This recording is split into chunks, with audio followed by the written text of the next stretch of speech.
రాజ్యాలు ముఖ్యంగా బాదామి చాళుక్యులు పల్లవుల గురించి నేర్చుకుందాము. రైట్, మనకి ఈ యొక్క టాపిక్ చూసినట్లయితే గుప్తుల పతనం తర్వాత దక్షిణ భారతదేశంలో బలంగా ఏర్పడ్డ రాజ్యాలు బాదామి చాళుక్య రాజ్యం ఒకటిగా ముఖ్యంగా చెప్పుకోవాలి. బాదామి చాళుక్యులు బాదామి కేంద్రంగా పరిపాలించారు కాబట్టి బాదామి చాళుక్యులు అంటున్నాం. గుప్తుల అనంతరము ఉత్తర భారతదేశంలో పుష్యభూతి వంశము పాలిస్తున్న సమయంలో దక్షిణ భారతదేశంలో చాళుక్యులు పల్లవులు రైట్ ప్రముఖ రాజవంశాలను పరిపాలించారు. దక్షిణ భారతదేశంలో విశేషమైన ప్రభావం కలిగించిన రాజవంశాల్లో చాళుక్యులు కూడా ఒకరుగా చెప్పాల్సి ఉంటుంది. బాదామి దాని పాత పేరు వాతాపి. రైట్, బాదామి లేదా వాతాపి రాజధానిగా చేసుకుని పరిపాలించడం వల్ల వీరిని బాదామి చాళుక్యులు అని చెప్పేసి పిలవడం జరిగింది. వీళ్ళనే బాదామి చాళుక్యులన్నా వాతాపి చాళుక్యులన్నా పశ్చిమ చాళుక్యులన్నా ఒకటే. పశ్చిమ భారతదేశాన్ని పరిపాలించారు కాబట్టి పశ్చిమ చాళుక్యులు, బాదామి నుంచి పరిపాలించారు కాబట్టి బాదామి చాళుక్యులు. రైట్, వాతాపి పాత పేరు వాతాపి చాళుక్యులు కూడా అన్నా ఒకరే. వేంగి చాళుక్యులు, లాటా చాళుక్యులు, వాళ్ళనే సోలంకీలని కూడా అంటాం. కళ్యాణి చాళుక్యులు వీళ్ళ వంశం చెందిన వాళ్ళే. రైట్, వాకాటకుల పతనం తర్వాత దక్షిణ భారతదేశంలో రైట్ ముఖ్యంగా మహారాష్ట్ర మనకు కర్ణాటక ప్రాంతాల్లో పరిపాలన స్టార్ట్ చేసిన వాళ్ళ యొక్క చాళుక్యులు అని చెప్పాల్సి ఉంటుంది. వీళ్ళకు సంబంధించిన శాసనాలలో హారతి పుత్తులని మానవస్య గోత్రులని పేర్కొంటున్నాయి. వీళ్ళ శాసనాల్లో హారతి పుత్రులు మానవస్య గోతులు అని చెప్పేసి పిలవడం జరిగింది. రైట్, కార్తికేయ సప్తమాతృకల భక్తులని కూడా తెలుపుతున్నాయి. వీళ్ళు కార్తికేయ భక్తులు, సప్తమాతృకల భక్తులు. బిలహనుడి విక్రమాంక దేవచరిత్ర రైట్ ఈ యొక్క చాళుక్యుల యొక్క పుట్టుక గురించి వివరిస్తూ ఉంది. బ్రహ్మ చులకం నుంచి పుట్టినవాడు చాళుక్యుడు. బ్రహ్మ చులకం నుండి ఆవిర్భవించడం వల్ల చాళుక్య అని చెప్పేసి పిలువబడ్డారని చెప్పేసి బిలహనుడు విక్రమాంక దేవచరిత్రలో రాయడం జరిగింది. మనకి ఈ యొక్క బిలహనుడు ఎవరి ఆస్థాన కవి అంటే ఆరవ విక్రమాదిత్యుడు. ఆరవ విక్రమాదిత్య కాలంలో ఉన్నటువంటి కవిగా చెప్పాల్సి ఉంటుంది. రైట్, చాళుక్యుల యొక్క మూల పురుషుడు జయసింహ. ఈయన తర్వాత రణఘార పరిపాలించడం జరిగింది. రైట్, మనకు మొదట వీళ్ళ పరిపాలన ఐహోలు నుంచి ప్రారంభమైంది. ఐహోలు నుంచి పరిపాలన ప్రారంభమైందని చెప్పాలి. రైట్, ఐహోలు నుంచి వీళ్ళ పరిపాలన ప్రారంభించడం జరిగింది. చాళుక్యుల మూల పురుషుడు జయసింహ ఐహోల్ నుంచి పరిపాలించారు. వీళ్ళు కదంబుల యొక్క సామంతులు. కదంబులకి సామంతుడిగా ఉన్నప్పుడు ఐహోల్ నుంచి పరిపాలించారు. మనకి కర్ణాటకలోని బీజాపూర్ ప్రాంతాన్ని పరిపాలించారు. రైట్, బనవాసి యొక్క పాలకుడైన కదంబులకి సామంతులుగా ఉన్నారన్నమాట. ఇక మొదటి పులకేసి ఈ యొక్క వంశంలో తొలి స్వతంత్ర రాజు మొదటి పులకేసి. ఇతని పరిపాలనా కాలం క్రీస్తు శకం 535 నుంచి 566 అని గుర్తుపెట్టుకోవాల్సి ఉంటుంది. చాళుక్యులలో తొలి స్వతంత్ర పాలకుడు మొదటి పులకేసి. ఇతని విజయాల గురించి బాదామి శాసనం తెలుపుతూ ఉంది. ఇతని విజయాలన్నీ కూడా ఎందులో ఉన్నాయంటే బాదామి శాసనాన్ని గుర్తుపెట్టుకోవాలి. ఇతని భార్య పేరు దుర్లభ మహాదేవి. రైట్, కీర్తివర్మ మంగళేశుడు అనేటువంటి ఇద్దరు కుమారులు ఉన్నారు ఇతనికి. రైట్, ఇతను స్వతంత్రత ప్రకటించుకొని రైట్ సత్యాశ్రయ, రణవిక్రమ, శ్రీవల్లభ, శ్రీ పృథ్వీవల్లభ అనే బిరుదులని ఉపయోగించుకోవడం జరిగింది. రైట్, స్వతంత్ర ప్రకటించుకున్న తర్వాత ఇతను తీసుకున్న బిరుదులు సత్యాశ్రయ, రణవిక్రమ, శ్రీవల్లభ, శ్రీ పృథ్వీవల్లభ అనే బిరుదులు ఉపయోగించుకున్నాడు. వాతాపి లేదా బాదామిలో తొలికోట నిర్మించి దానిని రాజధానిగా చేసుకున్నాడు మొదటి పులకేసి. రైట్, మొదటి పులకేసి అశ్వమేధ యాగం చేసి స్వతంత్ర ప్రకటించుకున్నాడు. గుర్తుపెట్టుకోండి, ఏ రాజు అయితే అశ్వమేధ యాగం చేస్తాడో ఆ రాజు సర్వస్వతంత్రుడుగా గుర్తించబడతాడు. రైట్, బలవంతుడు మాత్రమే అశ్వమేధ యాగం చేస్తాడు, బలహీన రాజు చేయడు. బలహీన రాజు చేస్తే తన సొంత రాజ్యం కూడా కోల్పోతాడు. రైట్, బలవంతుడే చేస్తాడు. కదంబులని ఓడించాడు. రైట్, తన స్వతంత్ర గుర్తుగా అశ్వమేధ యాగం చేశాడు మొదటి పులకేసి. రైట్, మొదటి పులకేసి మరణాంతరం అతని కుమారుడు మొదటి కీర్తివర్మ రాజు కావడం జరిగింది. ఈయన పరిపాలనా కాలము 567 నుంచి 598 వరకు. రైట్, ఇతను సత్యాశ్రయ, పృథ్వీవల్లభ అనే బిరుదులు కలిగి ఉన్నాడు. రైట్ బాదామిలో విష్ణువు కోసం ఒక గుహాలయం కట్టడం జరిగింది. రైట్ బాదామిలో విష్ణువు కోసం ఒక గుహాలయాన్ని కట్టాడు మొదటి కీర్తివర్మ. బాదామి లేదా వాతాపి నగరాన్ని ఇది నగరమా భూతల స్వర్గమా అన్నట్టుగా అభివృద్ధి చేశాడు కీర్తివర్మ లేదా మొదటి కీర్తివర్మ. రైట్ ఇది ఒక భూతల స్వర్గంగా చేశాడు, సర్వాంగ సుందరంగా మార్చాడు ఈ యొక్క మొదటి Kirtivarma. First and finest maker of Vatapi అని చెప్పి చెప్పుకుంటాము.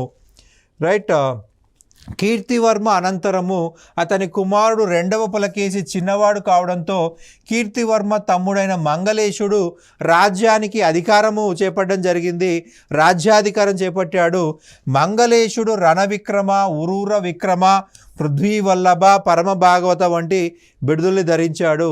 రైట్ మొదటి కీర్తివర్మ పిల్లలు చిన్నవాళ్ళు కాబట్టి అతని సోదరుడైన మంగళేశుడు రాజయ్యాడు. మంగళేశుడు ఆయన కాలంలో ప్రధానంగా గోవా ఆక్రమణ అనేది గుర్తుపెట్టుకోవాల్సి ఉంటుంది. కాలచూరి పాలకుడైన బుధరాజుని ఓడించాడు. రైట్ కాలచూరి పాలకుడైన బుధరాజుని ఓడించి రేవతి ద్వీపంను ఆక్రమించాడు. ఆ రేవతి ద్వీపంను ప్రసిద్ధం ఏమంటున్నామయ్యా అంటే గోవా అంటున్నాము. రైట్ మంగళేశుడు స్వార్థంతో తన కుమారుణ్ణి రాజు చేయుటకు ప్రయత్నించడం వల్ల రెండవ పులకేశి మంగళేశుని హత్య చేసి మంగళేశుని వధించి రాజ్యానికి రావడం జరిగింది. మొదటి కీర్తివర్మ కుమారుడు రెండవ పులకేశి. సో రెండవ పులకేశిని రాజు కానివ్వకుండా అడ్డుకునే ప్రయత్నం చేసిన వ్యక్తి మంగళేశుడు. సో మంగళేశుడు తన బాబాయినే చంపేసి రెండవ పులకేశి రాజు కావడం జరిగింది. రెడ్డిగా సత్యాశ్రయ పులకేశి లేదా రెండవ పులకేశి అని చెప్పాల్సి ఉంటుంది.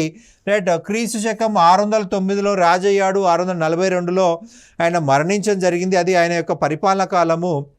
గౌతమీపుత్ర శాతకర్ణి తర్వాత దక్షిణ భారతదేశంలోని అతి గొప్ప రాజు అంటే రెండవ పులకేశి అని చెప్పాలి. గౌతమీపుత్ర శాతకర్ణి తర్వాత దక్షిణ భారతదేశంలో అతి గొప్ప రాజు గౌతమీపుత్ర ఈ యొక్క రెండవ పులకేశి అని చెప్పాల్సి ఉంటుంది. చాళుక్యుల్లో కాక దక్షిణ భారతదేశ పాలకుల్లో అత్యంత గొప్పవాడు, అగ్రగణ్యుడు. ఇతని యొక్క విజయాల గురించి ఐహోల్ శాసనం తెలుపుతూ ఉంది. రైట్ ఐహోల్ శాసనంను రచించింది రవికీర్తి. ఐహోల్ శాసనం యొక్క రచయిత ఎవరయ్యా అంటే రవికీర్తి.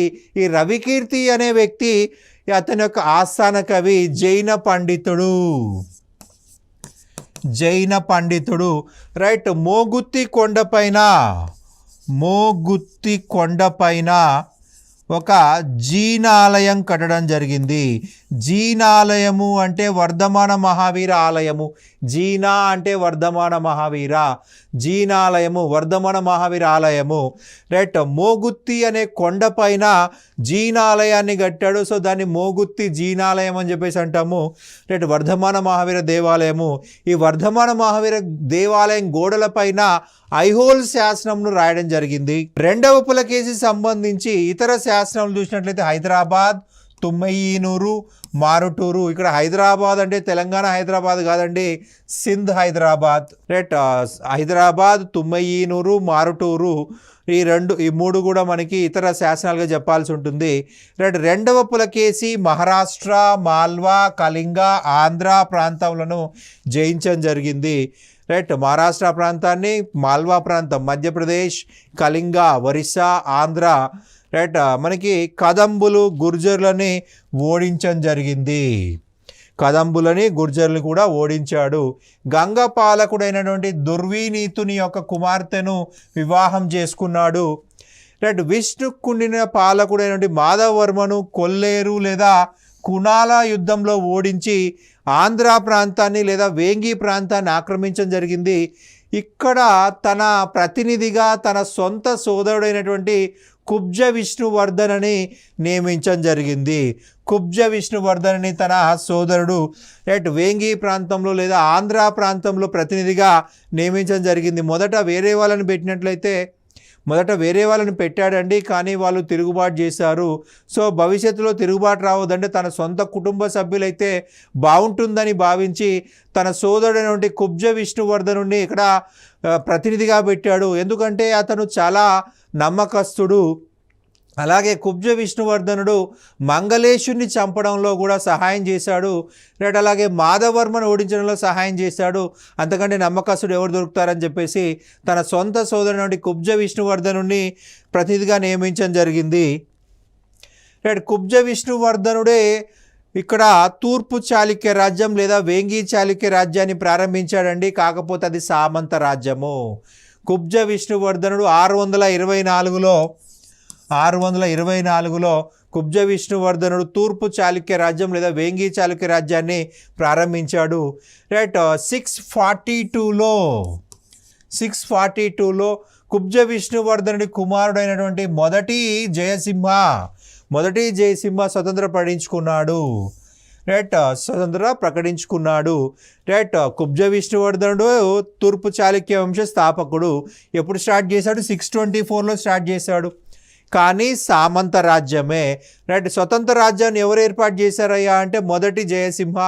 రైట్, ఎప్పుడయ్యా అంటే 642 రెండవ పులకేసి చనిపోయిన అనంతరం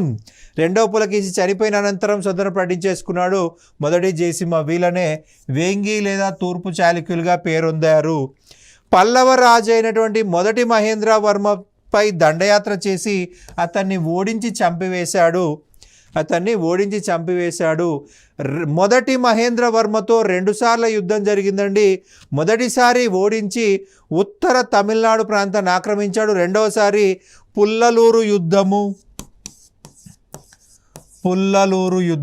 ఈ పుల్లలూరు యుద్ధంలో మొదటి మహేంద్రవర్మని ఓడించి రైట్ అతన్ని చంపివేయడం జరిగింది. రైట్, ఉత్తర తమిళనాడు ప్రాంతాన్ని ఆక్రమించుకొని జరిగింది. క్రీస్తు శకం 631-34 సంవత్సరాల మధ్యలో కనోజ్ పాలకుడైన హర్షవర్ధనుని ఓడించి పరమేశ్వర అనే బిరుదుని స్వీకరించాడు రెండవ పులకేసి.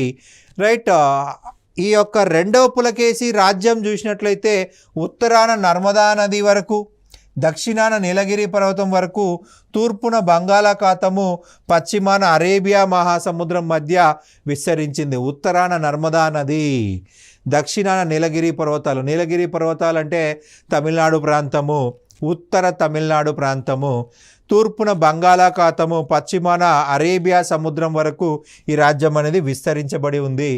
రైట్, మనకి పర్షియా చక్రవర్తి ఖుస్రు ఆస్థానానికి రాయబారిని పంపించినట్లు తబారి అనే అరబ్బు రచయిత తెలియజేశాడు. మనకి ప్రధానంగా చూసినట్లయితే హర్షవర్ధనుడు చైనా రాజైనటువంటి తైత్సంగ్తో మంచి సంబంధాలు కలిగి ఉన్నాడు. సో రెండవ పులకేసి భయపడ్డాడు అని తబారి రాయడం జరిగింది. చైనా చక్రవర్తితో హర్షవర్ధనుడు సంబంధాలు పెట్టుకున్నాడు. సో చైనా రాజు సహాయంతో ఇతనిపైన దాడి చేస్తాడన్న భయంతో రైట్ రెండవ పులకేసి పర్షియా చక్రవర్తితో సంబంధాలు పెట్టుకున్నట్టుగా తబారి రాయడం జరిగింది. హర్షుడు చైనా రాజుతో సంబంధాలు పెట్టుకున్నాడు కాబట్టి ఇతడు పర్షియా చక్రవర్తి ఖుస్రుతో సంబంధాలు పెట్టుకున్నాడని తబారి రాయడం జరిగింది. ఇక్కడ మనకి ప్రధానంగా చూసినట్లయితే అజంతాలో మనకు ప్రధానంగా గోడ చిత్రాలు, గృహ చిత్రాలు కనిపిస్తాయి. రైట్, అజంతాలో మొదటి గుహ, ఈ మొదటి గుహలో 2 చిత్రాలు కనిపిస్తాయి. అజంతా మహారాష్ట్ర అండి. రైట్, ఇక్కడ మొదటి గుహలో 2 చిత్రాలు కనిపిస్తాయి. ఈ 2 చిత్రాలు దేనికి సంబంధించాయా అంటే పర్షియన్ రాయబారులు బాదామిని సందర్శించినట్లుగా, పర్షియా రాయబారులు బాదామిని సందర్శించినట్లుగా పెయింటింగ్ అనేది కనిపిస్తుంది. రైట్, ఎక్కడయ్యా అంటే అజంతాలో మొదటి గుహలో 2 పెయింటింగ్స్, 2 చిత్రాలు ఉన్నాయి. పర్షియన్ రాయబారులు వచ్చేసి పులకేసి IIని కలిసినట్టుగా రాయడం జరిగిందనమాట. చైనా యాత్రికుడు హుయాన్సాంగ్ రెండవ పులకేసి రాజ్యంను సందర్శించి అతని గొప్పతనాన్ని కొనియాడాడు. రెండవ పులకేసి 641లో మరోసారి పల్లవ రాజ్యంపై దండెత్తినాడు. కానీ పల్లవుల్లో శక్తివంతుడైనటువంటి నరసింహవర్మ ఈయనను మణిమంగళ యుద్ధంలో ఓడించాడు. ఏ యుద్ధంలో ఓడించాడండి? మణిమంగళ యుద్ధంలో ఓడించడం జరిగింది. రైట్. ఈ మణిమంగళ యుద్ధంలో ఓడిపోయినటువంటి ఈ యొక్క రెండవ పులకేసి అక్కడి నుంచి పారిపోయి బాదామికి వచ్చేసాడండి. సో అతని వెనకాలే మొదటి నరసింహవర్మ వచ్చాడు. మొదటి నరసింహవర్మ వచ్చేసి మొదటి మహేంద్రవర్మ యొక్క కుమారుడు. రైట్. క్రీస్తు శకం 642 ఏడీలో చాళుక్య రాజ్యంపై దాడి చేసి అతని వెనకాలే వెళ్ళిపోయి రెండవ పులకేసిని బాదామిలో వధించాడు. వాతాపిని హస్తగతం చేసుకున్నాడు. రైట్. బాదామి లేదా వాతాపిని హస్తగతం చేసుకున్నాడు. బాదామిని మొదటి నరసింహవర్మ ఆక్రమించుకున్నాడు. మొదటి నరసింహవర్మ ఆక్రమించుకోవడం జరిగింది. రైట్. బాదామిపై దాడి చేసి రెండవ పులకేసిని హత్య చేశాడు. రెండవ పులకేసిని హత్య చేసిన తర్వాత ఈ బాదామి నగరాన్ని తగలబెట్టేశాడు. సో అతను తీసుకున్న బిరుదు బాదామి కొండ అనేటువంటి బిరుదు తీసుకోవడం జరిగిందనమాట. బాదామి కొండ బిరుదు తీసుకున్నాడు. దాదాపు 12 సంవత్సరాల పాటు ఈ యొక్క బాదామి నగరాన్ని మొదటి నరసింహవర్మ అధీనంలోనే ఉంది. రైట్. అధీనంలోనే ఉంది. రెండవ పులకేసి అనంతరం అతని కుమారుడు విక్రమాదిత్యుడు పాలకుడయ్యాడు. రైట్. 12 సంవత్సరాల తర్వాత నరసింహవర్మను బాదామి నుండి తరిమేశాడు. రైట్. అలాగే పల్లవ రాజైన రెండవ మహేంద్రవర్మను కూడా ఓడించడం జరిగింది. రైట్. విక్రమాదిత్యుడు పల్లవుల రాజధాని కంచిని ఆక్రమించి 6 సంవత్సరాలు తన అధీనంలో పెట్టుకున్నాడు.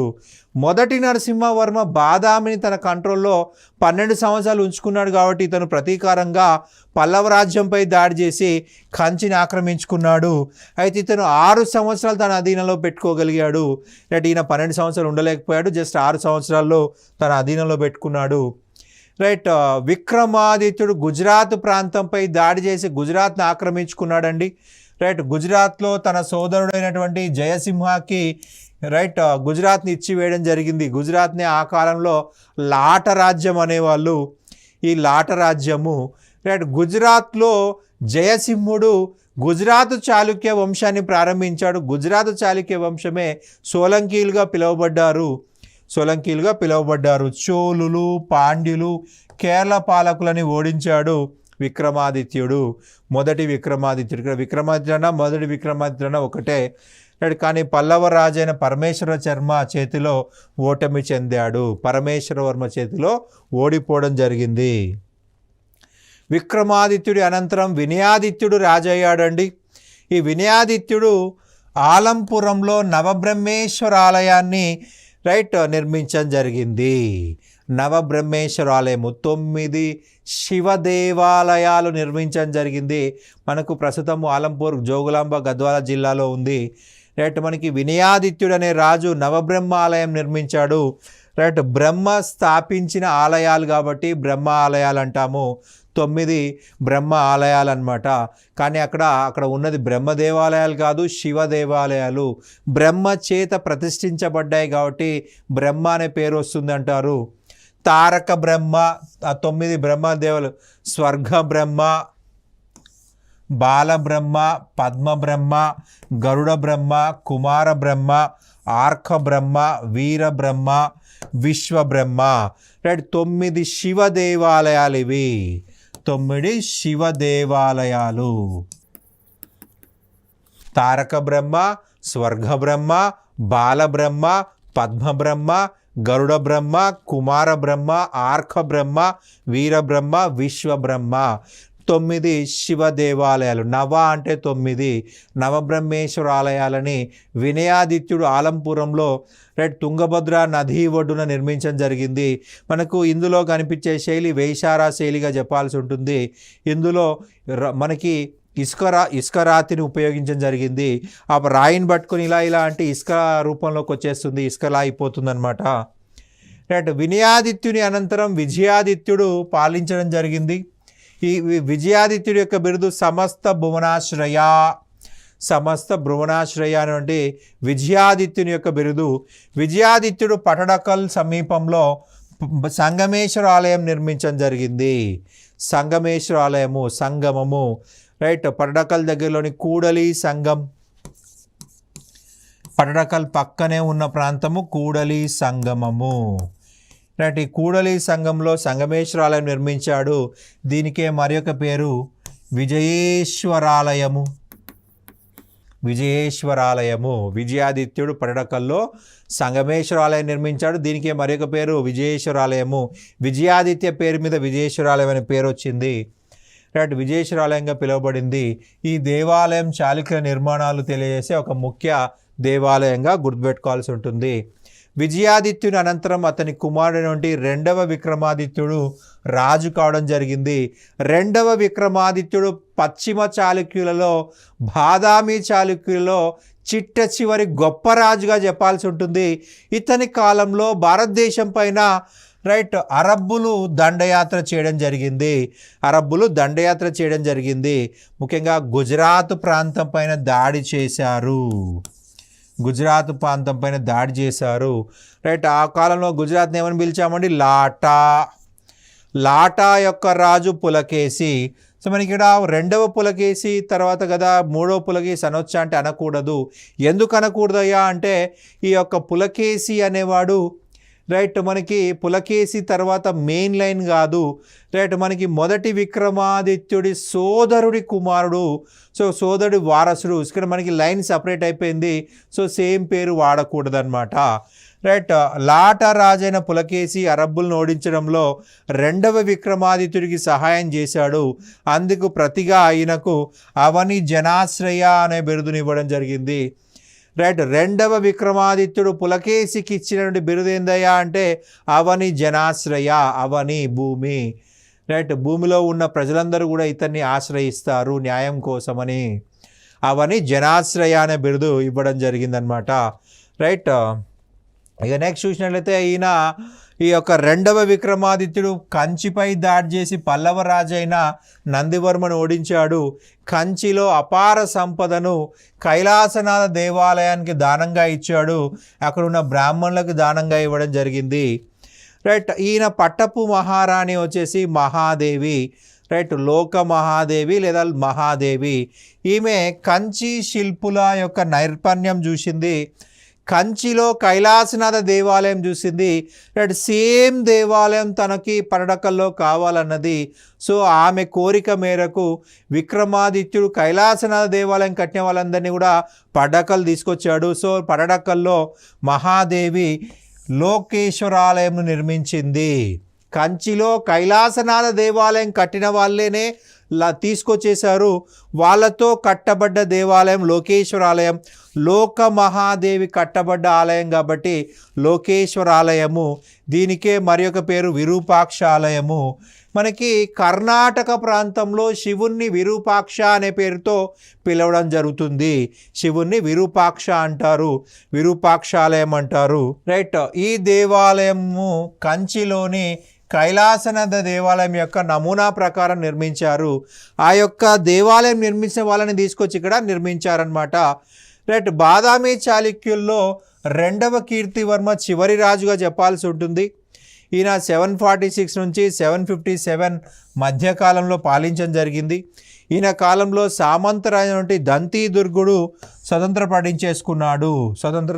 ప్రకటించుకున్నాడు. దంతిదుర్గుడు సామంత పాలకుడు.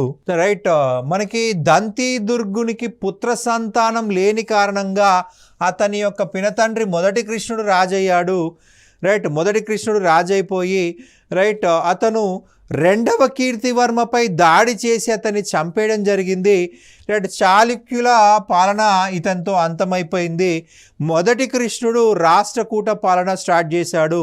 రైట్, రెండవ కీర్తివర్మను చంపేసి రాష్ట్రకూటులకి ఆ యొక్క పశ్చిమ చాళుక్య రాజ్యాన్ని అంతా కూడా ఆక్రమించుకోవడం జరిగింది. ఇక చాళుక్యుల పాలనలో ముఖ్యాంశాలు చూసినట్లయితే చాళుక్యుల యొక్క అధికార భాష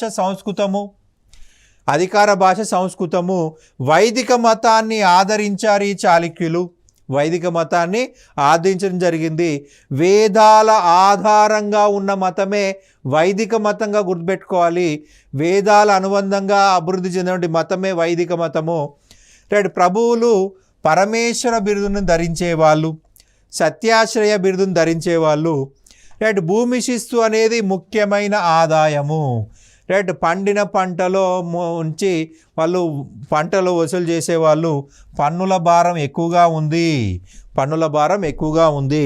వినయాదిత్యుడి షికార్పూర్ శాసనంలో పుత్రులు లేని దంపతులపై వేసే పన్నును రద్దు చేసినట్టుగా పేర్కొంది. పుత్రులు లేని దంపతులపై పన్నుని రద్దు చేసినట్టుగా, అంటే ఇతని కంటే ముందు పుత్రులు లేని వారు పన్నులు కట్టాల్సిందే. ఏ శాసనం ప్రకారము వినయాదిత్యుడు రద్దు చేశాడండి? షికార్పూర్ శాసనం. షికార్పూర్ శాసనం ప్రకారము పుత్రులు లేని దంపతులపై వేసే పన్నును రద్దు చేశారు. అంటే అతని కంటే ముందు పుత్రులు లేని వాళ్ళు పన్నులు కట్టాల్సిందే. రైట్. ఇక సైన్యంలో అశ్వదళానికి ప్రాముఖ్యత ఉంది, అంటే గుర్రాలకు అత్యంత ప్రాధాన్యత ఉంది. రైట్. వీళ్ళు అరబ్బులతో వర్తక వ్యాపారాలు బాగా చేశారండి, అరబ్బులతో వర్తక వ్యాపారాలు చేశారు. వైదిక మతంతో పాటు జైన మతం కూడా అభివృద్ధి చెందింది. బెస్ట్ ఎగ్జాంపుల్ అంటే రవికీర్తి అనే జైన పండితుడు 2వ పులకేశి కాలంలో ఆస్థాన కవిగా ఉన్నాడు. రైట్. మోగుత్తి కొండపైన మనకి జీన దేవాలయాన్ని నిర్మించాడు, వర్ధమాన మహావీర దేవాలయం నిర్మించాడు. జీనాలయము అంటే వర్ధమాన మహావీర దేవాలయము. విద్యాభివృద్ధి బాగా జరిగింది. తత్వము, వేదము, వార్త, దండనీతి మొదలగు 4 విద్యలు ఇక్కడ బోధించేవాళ్ళు. ప్రతి ఒక్కరు కూడా తత్వము అంటే ఫిలాసఫీ, వేదాలు, వార్త, దండనీతి ఇవన్నీ కూడా నేర్చుకోవాల్సి ఉంటుంది. పాలక వర్గాల్లో స్త్రీలు, ఉన్నత వర్గాల్లో స్త్రీలు ప్రజాహిత కార్యక్రమాల్లో పాల్గొనేవారు. బటవృత్తులు, మాన్యా గ్రామాలు, చతుర్వేది మంగళాలు అనే వివిధ రకాల గ్రామాలు ఉండేవి. ఆ కాలంలో ఉన్న గ్రామాలు ఏంటంటే బటవృత్తులు. ఎవరైతే సైన్యంలో పనిచేస్తారో వాళ్ళకు జీతాలు బదులుగా బటవృత్తులు అనే గ్రామాలు ఇచ్చేవాళ్ళు. మాన్యా గ్రామాలు జీతానికి బదులుగా ఇచ్చేవి. చతుర్వేద మంగళాలు ఇవన్నీ కూడా ఒక రకమైన జాగీర్దారీ వ్యవస్థ, భూస్వామ్య వ్యవస్థ లాంటిది. బటవృత్తులు సైనికులకు పొందిన భూమి. రైట్. సైన్యంలో పనిచేసినందుకు ఇచ్చేటువంటి భూమినే బటవృత్తులు. మాన్య గ్రామాలు దేవాలయాలకు, ఇతర సంస్థలకు ఇచ్చిన గ్రామాలు. మాన్యాలు దేవుని మాన్యాలు అంటారు కదా, దేవాలయాలకు ఇతర సంస్థలకు ఇచ్చేటువంటి మాన్యాలు. చతుర్వేద మంగళాలు పండితులకు ఇచ్చే గ్రామాలు, పండితుల యొక్క పోషణ కోసం ఇచ్చే గ్రామాలు. ఇక నెక్స్ట్ చూసినట్లయితే గ్రామాలకు పన్ను మినహాయింపు ఇవ్వటానికి సర్పకరి పరిహారం అని పిలిచారు. మనకి బ్రాహ్మణులకు ఏదైనా భూదానం చేసేటప్పుడు సర్పకరి పరిహారం చేసిస్తారు. అంటే అక్కడ మేము భవిష్యత్తులో పన్నులు వసూలు చేయము అని చెప్పేసి ప్రకటిస్తూ ఇచ్చేవాళ్ళు అనమాట. బాదామి చాళుక్యుల శైలిని వేసారా శైలి అని పిలిచేవారు. ఈ రకమైన నిర్మాణ శైలిలో వీళ్ళు చాలా దేవాలయాలను నిర్మించడం జరిగింది. మనకి ఈ శైలి ప్రధానంగా చూసినట్లయితే నగరా శైలి మరియు ద్రవిడ శైలి, ఈ 2 శైలుల యొక్క మిశ్రమమే మనకి వేసారా శైలి అని చెప్పేసి చెప్తాము. నగరా శైలి ఉత్తర భారతదేశంలో అభివృద్ధి చెందితే తమిళనాడు, కర్ణాటకలో అభివృద్ధి చెందింది ద్రవిడ శైలి. ఈ రెండింటినీ కలిపి మధ్య భారతదేశంలో, పశ్చిమ భారతదేశంలో అభివృద్ధి చెందింది వేసారా శైలి. రైట్. ఐహోల్ పట్నం చూసినట్లయితే దీన్ని దేవాలయ పట్టణంగా పిలుస్తారు. దాదాపుగా 70 దాకా దేవాలయాలు ఉన్నాయి, 70 వరకు దేవాలయాలు ఉన్నాయి. రైట్. వేసారా శైలి, నగరా శైలి ద్రవిడ శైలికి మధ్యలో ఉంటుంది. రెండింటి యొక్క కలయిక. మనకు శిఖరం కనిపిస్తుంది, గర్భగృహం పైన విహార నిర్మాణం కనిపిస్తుంది. మనకి శిఖరం అనేది నగరా శైలికి సంబంధించింది, విమానం అనేది ద్రవిడ శైలికి సంబంధించింది. అంటే ఆ రెండింటి యొక్క కలయికే వేసరా శైలి అన్నమాట. వారి యొక్క ముఖ్య నౌకా కేంద్రాలు రేవతి ద్వీపము, పూరి, ఇవి ముఖ్యమైన కేంద్రాలు. చాళుక్యుల కాలంలో జైన ఆలయాలు ఎక్కువగానే నిర్మించబడ్డాయి. మోగుత్తి జీనాలయం కర్ణాటకలోను, ఆంధ్రాలో కరీంనగర్, మెదక్, అనంతపురం జిల్లాల్లో జైన దేవాలయాల నిర్మాణం జరిగింది. మహానందిలో మహానందేశ్వర ఆలయం కూడా వీళ్ళు నిర్మించిందిగా చెప్పాల్సి ఉంటుంది. మనకి పట్టడక్కల్ చూసినట్లయితే ఈ పట్టాడక్కల్లో 10 దేవాలయాలు ఉన్నాయి. రైట్. 10 దేవాలయాలు ఉన్నాయి. విరూపాక్ష ఆలయము, పాపనాథ టెంపుల్, మల్లికార్జున టెంపుల్, రైట్ ఇవన్నీ కూడా ముఖ్యమైన దేవాలయాలుగా చెప్పాల్సి ఉంటుంది, ముఖ్యమైన దేవాలయాలు. రైట్ ఈ యొక్క దేవాలయాలు 10 దేవాలయాలు యునెస్కో ప్రపంచ వారసత్వ సంపదగా గుర్తించడం జరిగింది. 10 దేవాలయాన్ని యునెస్కో ప్రపంచ వారసత్వ సంపదగా గుర్తించింది. రైట్ ఇది మనకు రైట్